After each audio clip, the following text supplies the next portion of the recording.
What's good, YouTube? It's Diver, and today we're going to be taking a look at your kill death ratio. Is it too low and you want to get it higher? Well, guess what? You clicked on the right video. Now today I'm going to be giving you some tips and tricks on how to raise your KD, and these are the ways I actually raise my KD, so they should be helping you out because they're helping me out a lot. Now if you don't know what your kill death ratio is, it's basically, as it says, your ratio from kills to deaths. So for instance, if you go 30 and 6 in a game, well, guess what? Take 30, divide that by the number of deaths you have, which would be 6, and you get a 5 KD ratio. Now, to get your total KD ratio, you take your total amount of kills, total amount of deaths, divide them, and guess what? You have a kill death ratio. But Treyarch, as along with every other Call of Duty publisher and designer, maker, whatever, all those companies, they actually make a really nice spot for you. It says kill death ratio. It's already in decimal form, so you don't have to worry about doing all the math. Now I'm going to start out by telling you how to get as many kills as you can as possible, and then I'll get into how to stay alive longer and get at least as many deaths as you can. Now tip number 1 I have for getting the most amount of kills is to play longer game types. What I mean by that is play the game types where you can control and dictate how long they last. Now a good example of these would be Domination, Kill Confirmed, Hardpoint, Capture the Flag, and Safeguard. All of these mostly have rounds except for Hardpoint and Kill Confirmed, but you can dictate how long those are as well just by how well you play the objective. But with Domination, for example, you can either be battling over the B flag for the entire game, and you can basically just bring it out. Each team has one flag for almost the first half, and whoever gets the second flag wins. And it's a really long game type. Now if this happens for both rounds, you're going to have a 20-minute, 30-minute game on your hands, which you're going to be getting a lot of kills. Now with Capture the Flag and Safeguard, there's kind of the same idea as where if both sides don't escort the robot or capture a flag, goes to the next round. Of course you switch sides, but if one team captures the flag and the other team doesn't, well, it goes to another round, and that team had to capture a flag faster than the other team did the previous round. Then it goes to another round, and it's just a very long game type that takes a lot of time. My second tip for you is while you're playing those game types, please play with friends and communicate with each other. It's very hard to play with random people that you don't know if they have microphones, you don't know if they're good, you don't know their skill level, and you don't know where they're going to go, what they're running, what classes, what score streaks. Now, there are a lot of things that dictate whether you will do well in a match. One of them that is a big factor is your teammates. So if you and your friends are all agree that you will run these set score streaks you set for each other, then you're going to have a great game. Now, the score streaks I personally recommend for anyone would have to be the UAV, Hater, and Raps. Why these? Well, the UAV and Hater are just because you can get your eyes on the mini-map, get a feel for where the enemy is and what they're trying to do and their goal during the entire game. Now the Raps, that's just an extra time to get some kills. Now personally, I like to run Hater, Raps, and GI unit as well, which that's what I run if I want to get a lot of kills in the game, which isn't too hard to get if you're just playing the objective constantly. Now remember, the lower score streaks aren't that bad. I just don't like them because I like to challenge myself a lot more, and getting a Hellstorm or Lightning Strike is pretty good. Hellstorm's better than Lightning Strike in my opinion, so if you want to run that please. But anyway, they're good in my opinion, but I like to challenge myself, like I said.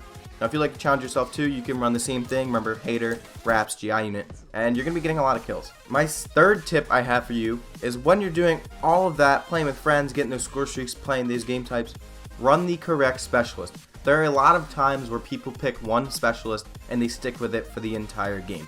Well, specialists are meant for you to be strategic with.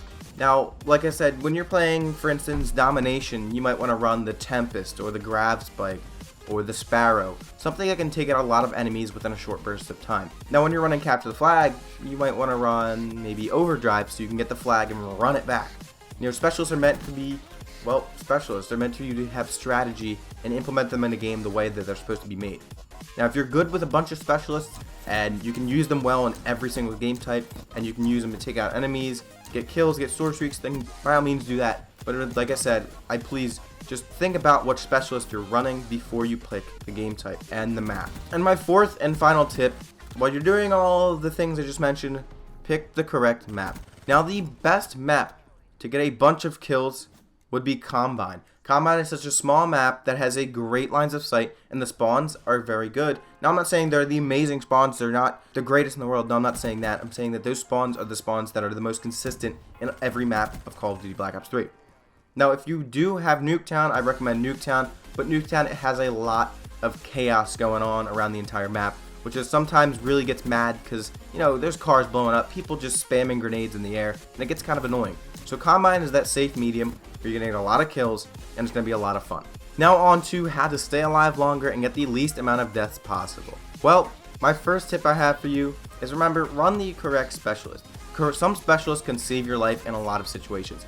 Active camo and glitch are some of the best specialists I recommend, as well as kinetic armor. These 3 specialists are the ones I recommend if you want to stay alive longer, because when you use them, you have to use them at the correct time, and you will just evade enemy bullets, or they may even not even see you at all. The second tip I have for you is if you want to not die or stay alive longer, what you want to do is be sneaky about it, be stealthy, run the correct perks and the correct weapons. Now, I'm not saying that the weapons you're running are bad. I'm saying that you want to run the weapons you are most comfortable with, because if you do have to get into a gunfight, you're going to want to kill the person. You're not going to be the one to lose that gunfight. Now, the third tip I have for you is to stay on the outsides of the maps. The middle of the map is usually chaos in most maps.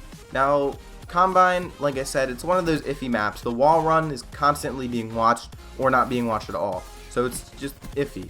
And the other side of the map, opposite of the wall run, is not really chaos, but if you get a sniper in that line of sight, then you're going to be taken out pretty quickly. Now, if someone with good aim shooting at you, guess what? You're going to be taken out pretty quickly as well. And the fourth and final tip I have for you is utilize your wall runs. Now, I know this is new to Black Ops 3 and new to Call of Duty in general, but wall runs can save your life because most enemies and most players are still not used to having someone jumping off the wall or even running on the wall in front of them and shooting them. Now, as you all know, you can shoot and wall run, and what I recommend is play a private match and get used to shooting while running on the wall, get your accuracy up. It really helps, and you can get so many kills with it in more gunfights and stay alive longer. Now, these are all the tips I have for you today. I hope you enjoyed the video. Remember to give the video a big thumbs up. Check out the channel if you like the content. Please click that subscribe button.